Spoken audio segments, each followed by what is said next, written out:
Assalamualaikum warahmatullahi wabarakatuh. Bertemu lagi dengan saya Nadila Qurani dengan NIM 12300210021 dari program studi S1 Kebidanan Universitas Nahdlatul Ulama Surabaya. Pada pertemuan kali ini, saya akan membahas mengenai biolistrik. Jika kalian ingin mengetahui apa saja yang akan saya bahas, maka simak video saya sampai selesai. Yang pertama, saya akan membahas tentang pengertian biolistrik. Biolistrik ini adalah ilmu yang pelajari tentang potensial listrik yang ada pada organ tubuh. Nah, pada biolistrik ini terdapat dua aspek yang memiliki peranan penting, yaitu kelistrikan yang timbul pada tubuh dan kemagnetan yang timbul pada tubuh. Biolistrik juga dapat didefinisikan sebagai energi yang dimiliki setiap manusia yang bersumber dari ATP atau adenosine triphosphate, yang dimana ATP ini dihasilkan oleh salah satu energi yang bernama mitokondria melalui respirasi sel. Biolistrik juga merupakan fenomena sel-sel. Nah, sel-sel yang mampu menghasilkan potensi listrik yang merupakan lapisan listrik yang bermuatan positif pada permukaan luar dan lapisan tipis muatan negatif pada permukaan dalam bidang atau batas membran.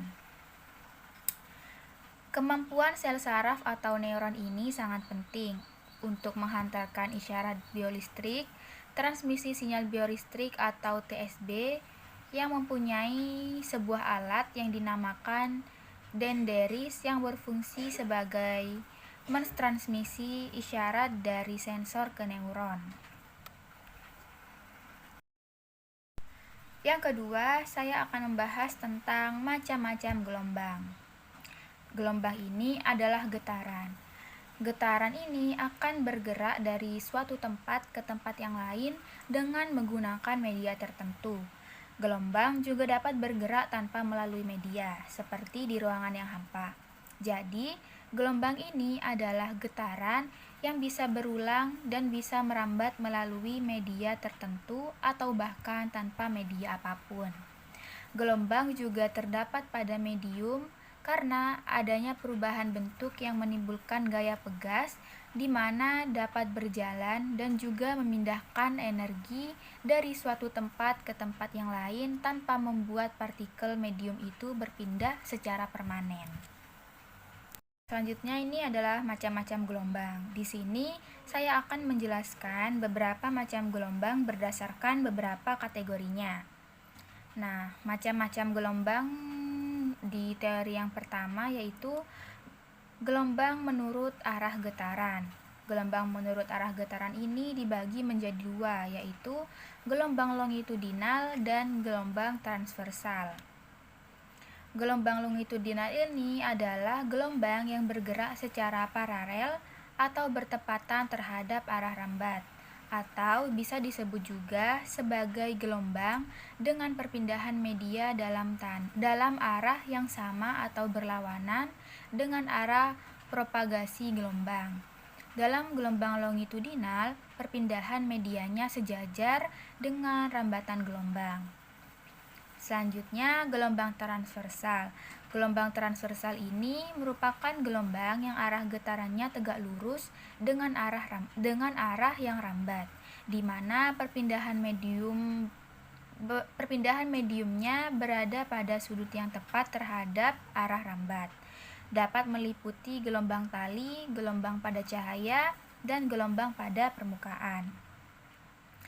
Yang kedua ada gelombang menurut medium perantara.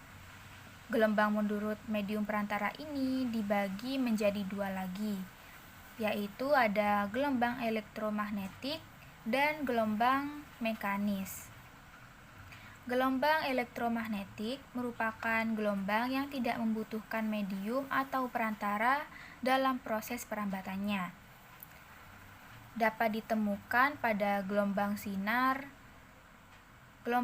gamma, sinar X, inframerah, sinar ultraviolet, gelombang radio, gelombang radar, dan gelombang televisi. Yang selanjutnya ada gelombang mekanis. Gelombang mekanis ini merupakan jenis gelombang yang membutuhkan medium atau perantara untuk mengalirkan getarannya. Yang termasuk pada gelombang mekanis ini adalah gelombang bunyi, gelombang tali, dan gelombang air laut. Yang selanjutnya ada macam gelombang berdasarkan amplitudo dan fasenya. Macam gelombang berdasarkan amplitudo dan fasenya ini dibagi menjadi dua, yaitu gelombang stasioner dan gelombang berjalan. Gelombang stasioner ini adalah jenis gelombang yang memiliki fase dan amplitudo yang berubah atau tidak sama dalam setiap titiknya. Perubahan fase pada gelombang stasioner ini akan terus terjadi selama gelombang itu bergerak. Contoh gelombang stasioner ini adalah gelombang pada senar gitar yang dipetik. Yang selanjutnya ada gelombang berjalan. Jenis gelombang ini merupakan jenis gelombang dengan fase dan amplitudonya sama di setiap titiknya. Dapat ditemui pada gelombang tali dan gelombang air. Nah, yang selanjutnya saya akan membahas tentang isyarat kelistrikan pada tubuh. Isyarat kelistrikan pada tubuh ini merupakan hasil perlakuan kimia dari tipe-tipe tertentu. Nah, apa saja yang termaksud isyarat kelistrikan tubuh? Simak videonya. Nah, yang termasuk pada isyarat kelistrikan ini, yang pertama ada EMG atau elektromiogram. EMG ini adalah tes untuk memeriksa kondisi otot dan sel-sel saraf yang mengontrolnya atau disebut juga neuron motorik. Tes ini dapat membantu mendeteksi adanya gangguan pada syaraf, otot, atau masalah dengan sinyal yang dikirimkan saraf ke otot.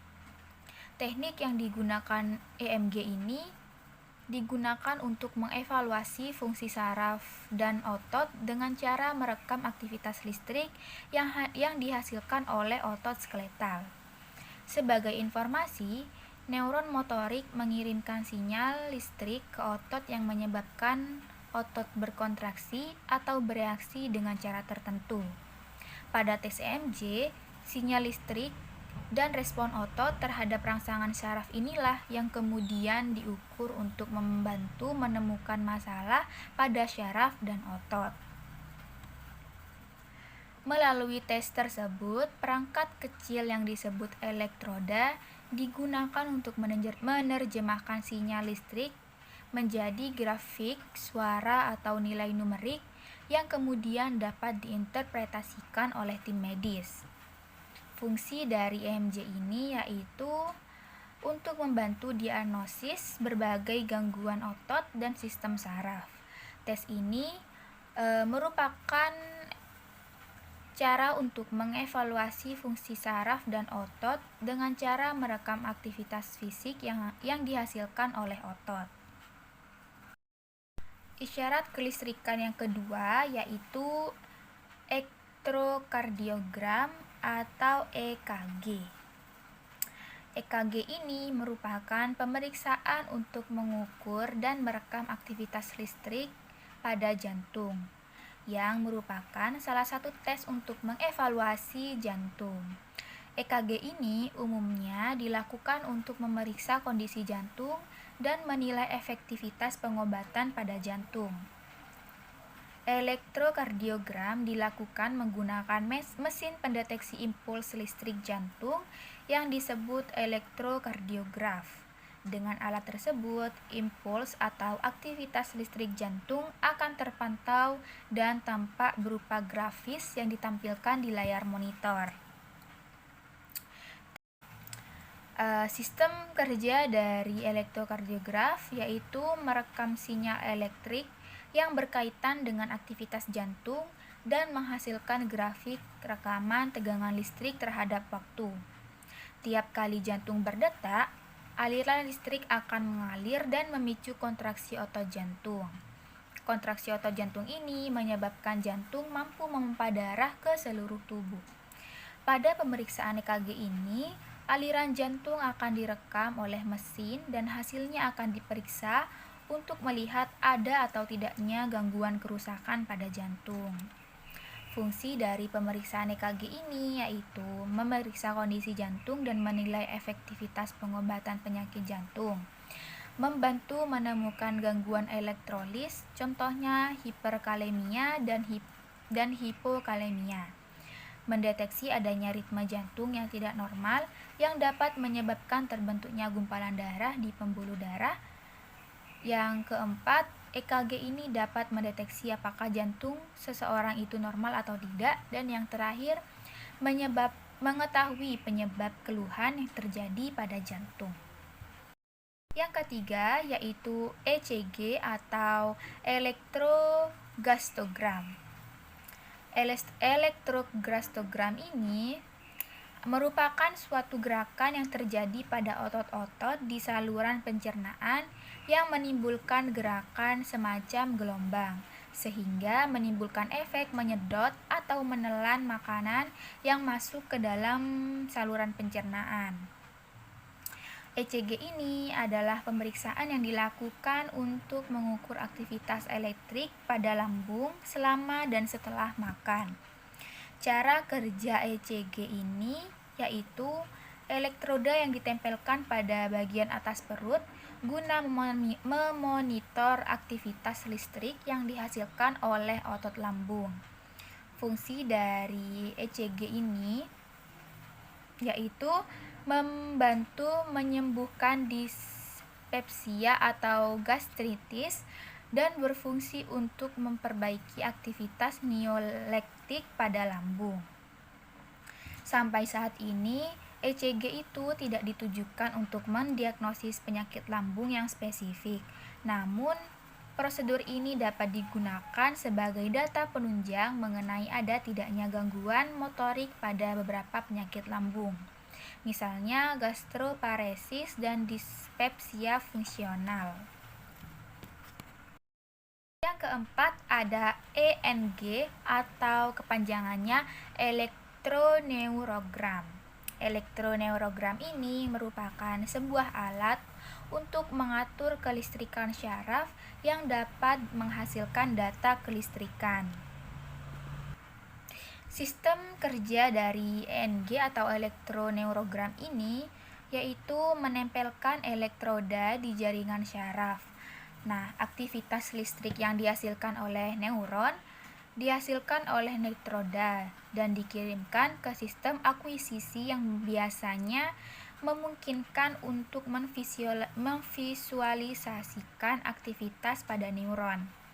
Pada setiap garis vertikal pada elektroneurogram ini mewakili suatu potensi aksi saraf yang bergantung pada presensi elektroda yang dapat digunakan untuk merekam aktivitas syaraf. Elektroneurogram ini dapat berisi aktivitas suatu neuron hingga ribuan neuron.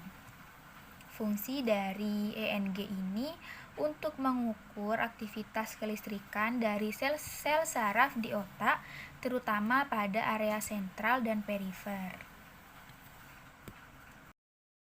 Yang kelima ada ERG atau kepanjangannya elektroretinogram. Elektroretinogram ini merupakan suatu bentuk kompleks potensial biolistrik yang ada pada retina mata yang dikerjakan melalui rangsangan cahaya pada retina. Bagaimana cara kerja ERG ini? Nah, cara kerja ERG ini adalah selama sesi perekaman ERG, pasien itu diarahkan untuk melihat ke dalam mangkuk yang menampilkan jumlah cahaya yang berbeda. Nah, sel retina ini memancarkan sinyal listrik kecil ketika distimulasi oleh jenis cahaya tertentu. Mesin ERG akan merekam amplitudo atau tegangan sinyal listrik dalam waktu yang tertentu. Nah, stimulus visualnya itu bervariasi. Beberapa dilakukan tanpa cahaya latar belakang atau pembacaan yang disesuaikan dengan secara gelap atau skotopik, dan beberapa juga dilakukan dengan cahaya di latar belakang atau pembacaan yang disesuaikan dengan cahaya atau yang dinamakan fototopik. Nah, stimulus cahaya ini termasuk kilatan cahaya atau flash ERG dan lampunya berkedip-kedip. ERG standar biasanya memakan waktu sekitar 1 jam. Fungsi dari ERG sendiri yaitu untuk mencatat bentuk kompleks potensial biolistrik yang terdapat pada retina mata yang dikerjakan melalui rangsangan cahaya pada retina. Yang kedua yaitu dilakukan untuk mendeteksi kelainan pada retina. Dan yang terakhir adalah untuk membantu dokter dalam menemukan pasien yang memerlukan operasi retina atau tidak. Yang keenam yaitu EOG atau kepanjangannya elektrookulogram. Elektrookulogram ini merupakan pengukuran atau pencatatan berbagai potensial pada kornea retina sebagai akibat perubahan posisi dan gerak mata. Cara kerja pada elektrookulogram ini yaitu sepasang elektroda diletakkan di kedua sisi mata. Potensial EOG didefinisikan sebagai 0 untuk mata yang melihat lurus ke depan ke titik yang menunjukkan 0. EOG memberikan informasi tentang orientasi mata.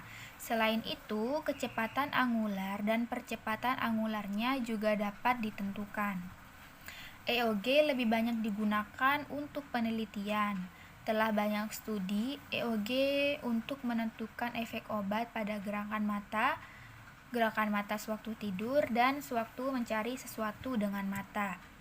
Salah satu penerapan klinisnya adalah pemeriksaan mata nistagmus, suatu kondisi yang berkaitan dengan gerakan-gerakan kecil pada mata. Sinyal EOG ini bergantung pada otot mata dan sistem vestibular atau sistem keseimbangan. Fungsi dari EOG ini yaitu untuk mencatat atau mengukur berbagai potensial pada kornea retina mata sebagai akibat perubahan posisi atau gerak mata. Yang terakhir ada EEG atau elektroensefalogram. Elektroensefalogram ini merupakan aktivitas listrik otak yang digunakan untuk mendiagnosa kondisi neurologis seperti gangguan epilepsi.